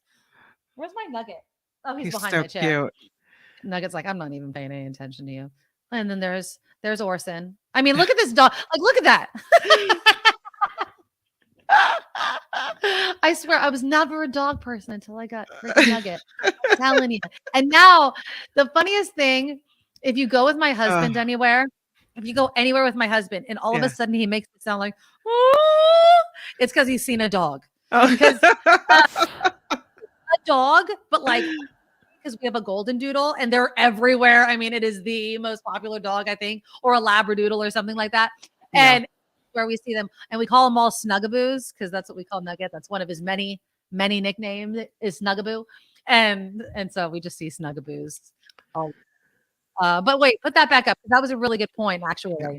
Lady Beatrice writes, so many dogs and cats need people who will love them. I think it's better to just drop whatever criteria you have and look for the ones that need you to love them the most. I agree, but I think that with Gus, where it's an active dog, you're going to be active. He needs the right person. Yeah. You need a good match. Yeah, and I think that, you know, when you're making, and I'm not, you know, obviously I have a golden doodle, so I'm not trying to get on my high horse about any of that. I think that if you go into the shelter, you just want to make a really thoughtful choice of the animal because it should be life. And you don't want to have to return a dog because it doesn't fit in with your lifestyle or something like that. So on one hand, I agree, you know, try to adopt a dog if that fits in with your lifestyle or what you want or anything like that. But, you know, also make sure that animal is for you and your life as well. Yeah. Okay, so we have plenty of time. Let's move into this story that came out regarding recent college graduates. And well, was I emotionally ready to work a full-time job the minute I was out of college? I would say yes. I've worked since I was 15 years old. Obviously I started part-time. I was a hostess at the original Pancake House in Saratoga. That was my first job. In addition, I mean, I babysat and did all that kind of stuff, but that was like where I collected a paycheck. Yeah. When I graduated college, I paid my dues at a small radio station here in San Jose. I working overnights on a Sunday, and I was a waitress at Tony Roma's. That's the shift. Overnights on a Sunday. Oh yeah. That's when you want to talk about the people who work in radio and overnights being quite an eccentric bunch. You're absolutely correct. But it was fun and I learned everything and those sorts of things. But was I emotionally ready? I think I was because I worked beforehand. Yeah. But there was this study that looked at the mental state, I guess, of these college graduates. I'm going to play a little bit of this ABC7 report. Because they interviewed kind of a psychologist looking at this. And then again, you tell me, were you emotionally ready for Among key findings, more than half admitted to seeking help for emotional problems, including anxiety or depression in the previous year. Another 53% noted experiencing burnout at least once a week. The survey also found 39% blamed their colleges for not teaching them workplace skills or emotional and behavioral standards. I don't think you can blame colleges for this because students come to us already burnt out, stressed from school and everything else. Navigating a coming of age during the COVID-19 pandemic also kept many in the comfort of their own home, able to hone in on typical real life experiences. They're now getting to that real world. They're getting to an office environment where there's a lot of tension with coworkers. There's an opportunity to get fired or get a demotion, and they're just not ready for it. Says the CEO of redballoon.work, a job board which prides itself on uniting businesses and job seekers who, quote, value and preserve the freedom to work. If you want to spend less time focusing on the current excitement on Twitter or the current political ideologues, and instead want to actually just focus on your job, that's what redballoon.work does. Though he acknowledges mental health hardships, he also says employers are saying young adults out of school just don't have the desire to work or work hard. They'll do interviews with people. Well, I could show up at 10 if that works. And the employer's like, how about 8? Like, I just don't see that happening. The prevalence of mental health issues among recent college graduates, they begin their careers. We live in the world we live in. We have to adapt and accommodate. And we do have a lot of tools in our toolbox that we can offer to help people cope and manage. I'm Amanda Del Castillo, ABC 7 News. Thank you to ABC7 for that report. Right? Oh, hilarious. I'm so glad you were laughing along with me because I'm like, yeah, I have an eye problem. I can't see myself coming in before 10 o'clock in the morning. Yeah, no crap. On one hand, I get it. And that's why I wanted to bring this up. I get the pandemic, the stress. I mean, back in the day, college stress, everything like that. And then there's this part where you're like, they just don't wanna. Come on. What a bunch of pansy ass weaklings. It's called work, people. This is how real life works out. And I'm sorry that you're not ready for it. They definitely would not be able to handle Murphy's first job as a Smurf at Great of America for 8 hours, sweating in a full Smurf costume all summer outside. These theater kids are crazy, she says. Yes, it's true. But come on. Really? Right? Kids. Whose fault is it though, Kim? It's the parents' fault. Who does want to work for 8 hours a day? Nobody. Who does want to? No. Who doesn't want to be handed money and say, hey, live the lap of luxury? I think it's a crude realization that it's the same thing when you turn 16 and you think you're going to get this car that you've always wanted. Right. And then you get the junker that your parents can afford to give you because they know you're going to ding all sides of it anyway. It's this moment where you realize, not everything is going to be handed to me in this life. Oh, you have to work for stuff. Okay, this is a challenge. This is what this feels like. It's uncomfortable, and I'm going to power through and push through it. Yeah, get over it, kids. It's called life. Well, Wes writes in, I don't want to sound heartless, but could it be some of the everyone gets a trophy generation? Not intending this to be taken negatively. Parents didn't want their kids to fail. Excellent point, Wes. I agree. Yes. It's my parents instilled in me a strong work ethic. Definitely I was raised, and I'm raising my children to, if you'll say you're going to do something, do it. And it's small things and big things. It's parents not doing everything for their kids. So they have to be uncomfortable, like you were mentioning, Kim, doing stuff. So for instance, in my house, and you're going to laugh because every parent goes through this, it's turning off the damn lights.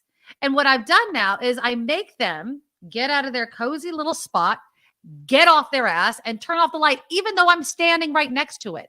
Why? Because I'm teaching them that you have to do it. And I'm done reminding you. It's, if you say you're going to show up for this tournament or something that or going somewhere that you might not be excited to go to, if you said you would go, you're going to go. Chris writes in, under 30s are overstimulated by mass media. They can't cope with boredom. Ooh, that's interesting. So are you saying, I'm at work, this is boring, I don't want to be here, I don't need to be here all the time, why can't I work from home? And I'm going to also throw this in, we're also re-examining how long we actually have to be at work to be productive, which is a fair argument because there is a lot of wasted time. And maybe the younger generation is like, dude, I can get this done in 3 hours. I don't need to be here for 8. Well, you heard the gentleman in the report say that some people want to see what the latest thing going on Twitter is, that if you would rather do that, right? So, I mean, I'm not going to blame social media, but our reliance on social media, the fact that these kids haven't had to work and that they've been able to just sit and check on their phone whenever they want and, do this and whenever they want. And that then you get into a job where you have a rigid schedule and you have to conform to what someone else is expecting of you. Right. I'll tell you that I think my kids are pretty, I'm like you, I'm trying to, give them a work ethic. And Julia got her first job. She's 13. That's awesome. And she works at a local horse ranch shoveling horse poo. Yeah. Because she's into horses, loves horses, and she's now paying for her own horseback riding lessons. Perfect. It's amazing. But she hates it.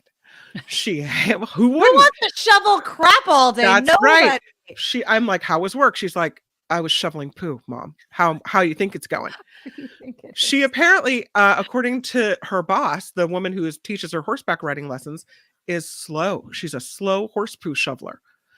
And I'm like, you need to do it. If they're paying you, you need to shovel that ass faster. You need to get in there and do a good job. You need to make sure it's all clean and that you're moving fast. They're not paying you to lollygag.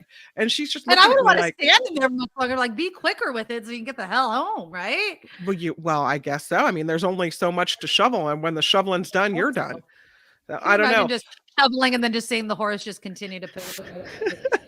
There's another one. But yeah, so I think maybe they're not accustomed to that hard work, to having, to move fast and to be impressive. And maybe it does have something to do with everybody gets a trophy, that you think everybody gets a job and you don't really have to work hard about when you're at that job, that there's going to be a job for everyone. But here's a newsflash. Maybe there isn't a job for everyone. Maybe you have to be better so that you're the one that gets the job and you're not the one that gets the layoff. Yeah. Sometimes. Mindy thinks that she needs to Us not included, of course. Of course not. That you need to upgrade your daughter to another job. That one's just you know what? If she wants to get the horse lessons, where those horses, there's poop. There you go. I see. It actually happened after we got laid off from KGO.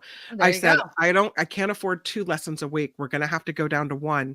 And she was really sad about it. And that's when they offered her a job out there so she could pay for her own lessons. So it's been an eye-opening thing, but maybe that's also something where, she's 13 and the kids that you're talking about, they're having trouble after college. Yeah. Maybe if they had worked or had an experience doing stuff like shoveling which is uncomfortable and unpleasant, then maybe that office job would seem like this is great.